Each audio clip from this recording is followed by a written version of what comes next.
Assalamualaikum warahmatullahi wabarakatuh. Saya mewakili kelompok 1 dari Ekonomi Syariah KIAN Ponorogo akan mempresentasikan materi tentang reksadana syariah. Sebelum saya memasuki materi, saya akan memperkenalkan anggota kelompok kami. Yang pertama yaitu Umana Fiatul, NIM 4011902323, Yuwita Nur Indasari, NIM 4011902329, dan Yuyun Juwita Lestari, NIM 4011902330.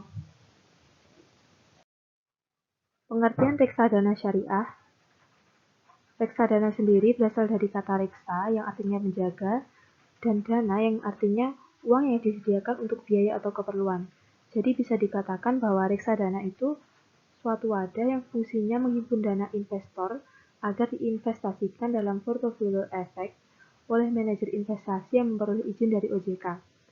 Lalu syariah yang diartikan hukum agama yang menetapkan peraturan hidup manusia dengan Allah, sesama, dan alam sekitar berdasar Al-Quran dan Hadis.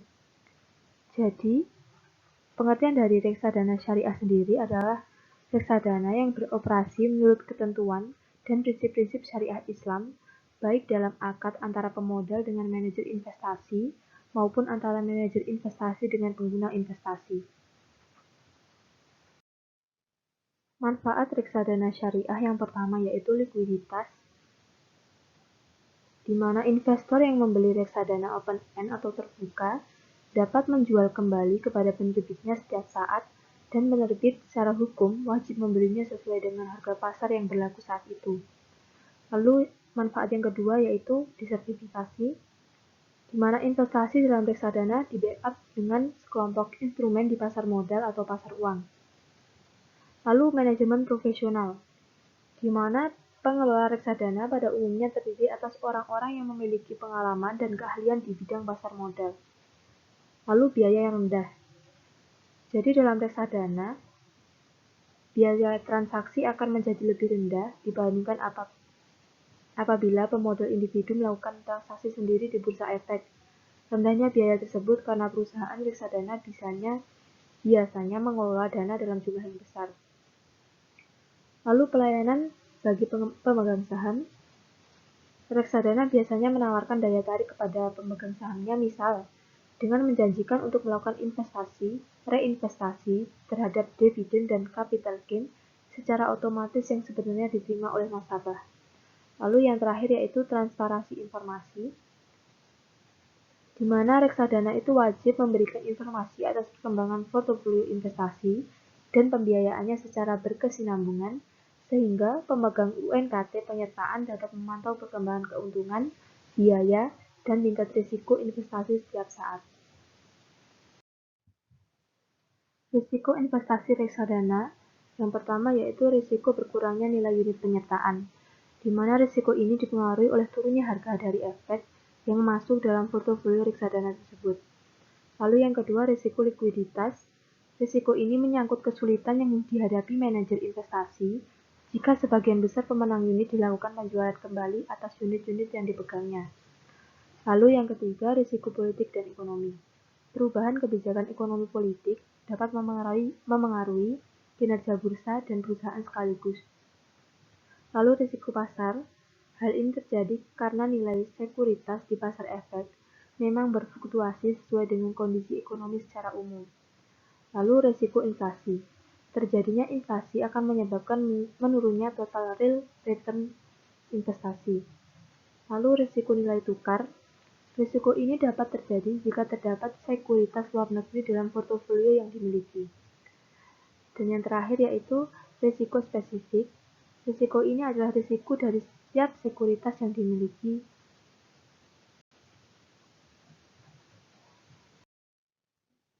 Lembaga fasilitator reksadana yang pertama yaitu Otoritas Jasa Keuangan atau OJK, yaitu lembaga independen dan bebas dari campur tangan pihak lain yang mempunyai fungsi, tugas, dan wewenang pengaturan, pengawasan, pemeriksaan, dan penyelidikan di sektor jasa keuangan sebagaimana dimaksud dalam Undang-Undang RI Nomor 21 Tahun 2001 tentang OJK.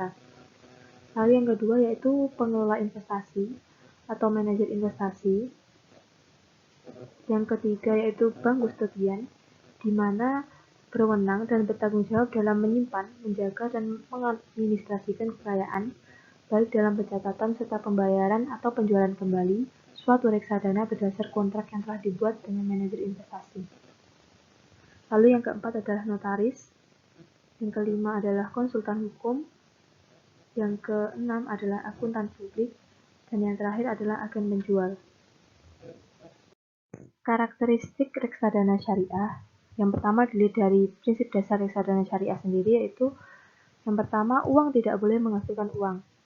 Kedua, saham dalam perusahaan kegiatan mudharabah dapat diperjualbelikan dalam rangka kegiatan investasi. Dan yang ketiga yaitu instrumennya finansial Islami. Lalu dari pola hubungan pelaku reksadana syariah, yang pertama yaitu hubungan dan hak pemodal atau investor, hak dan kewajiban manajer investasi dan bank kustodian, tugas dan kewajiban manajer investasi, serta tugas dan kewajiban bank kustodian. Lalu berdasar kepatuhan terhadap prinsip syariah, reksadana syariah memenuhi prinsip syariah di pasar modal apabila akad, cara pengolahan, dan portofolionya tidak bertentangan dengan prinsip syariah di pasar modal. Jenis reksadana syariah yaitu berdasarkan bentuk hukum di Indonesia dibagi menjadi dua, yaitu perseroan terbatas atau PP dan reksadana kontrak investasi kolektif. Lalu berdasarkan sifat operasional dibagi menjadi dua, yaitu reksadana terbuka dan reksadana tertutup. Reksadana terbuka sendiri yaitu menjual saham secara terus-menerus selama ada investor yang membeli. Sedangkan reksadana tertutup menjual saham melalui penawaran pada bursa efek.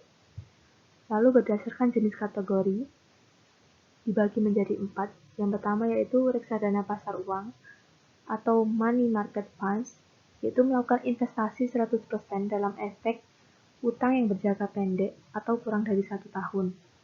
Lalu yang kedua reksadana pendapatan tetap atau fixed income funds, yaitu melakukan investasi minimal 80% dalam efek bersifat hutang, dan 20% dapat dikelola untuk instrumen lainnya.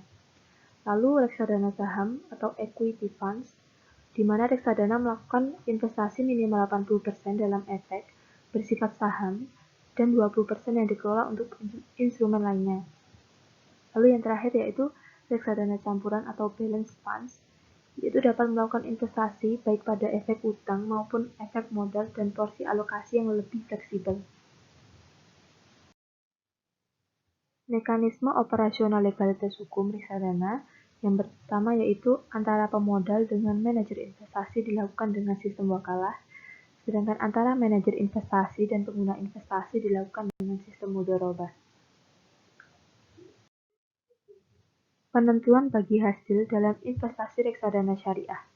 Yang pertama yaitu hasil investasi dibagikan secara proporsional kepada para pemodal. Lalu, yang kedua, hasil investasi yang dibagikan harus bersih dari unsur non-halal. Selanjutnya, penghasilan investasi yang dapat diterima dari saham, obligasi, surat berharga, dan deposito.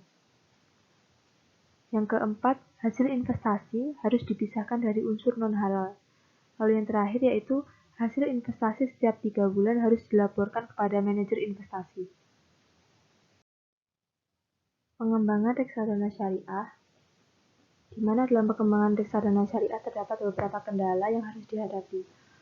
Oleh sebab itu, kendala dan solusi dalam pengembangan reksadana syariah di Indonesia diantaranya yang pertama, kendalanya yaitu kurang dikenal di masyarakat umum karena umumnya lebih dikenal di kalangan investor, pelaku bisnis, praktisi, dan akademisi bidang ekonomi syariah. Untuk mengatasi kendala ini, perlu diadakan sosialisasi intensif dengan penyediaan alternatif instrumen reksadana syariah yang beragam serta edukasi secara terus-menerus. Lalu, kendala yang kedua yaitu adanya sistem ganda yang menawarkan reksadana konvensional dan syariah memberi tantangan bagi perkembangan reksadana syariah di Indonesia. Untuk memerangi reksadana syariah harus mampu mengedepankan pendekatan idealisme, emosional keagamaan, serta menawarkan produk reksadana syariah marketable yang mampu memberi keuntungan yang baik, risiko rendah, mudah dicairkan, sederhana juga fleksibel.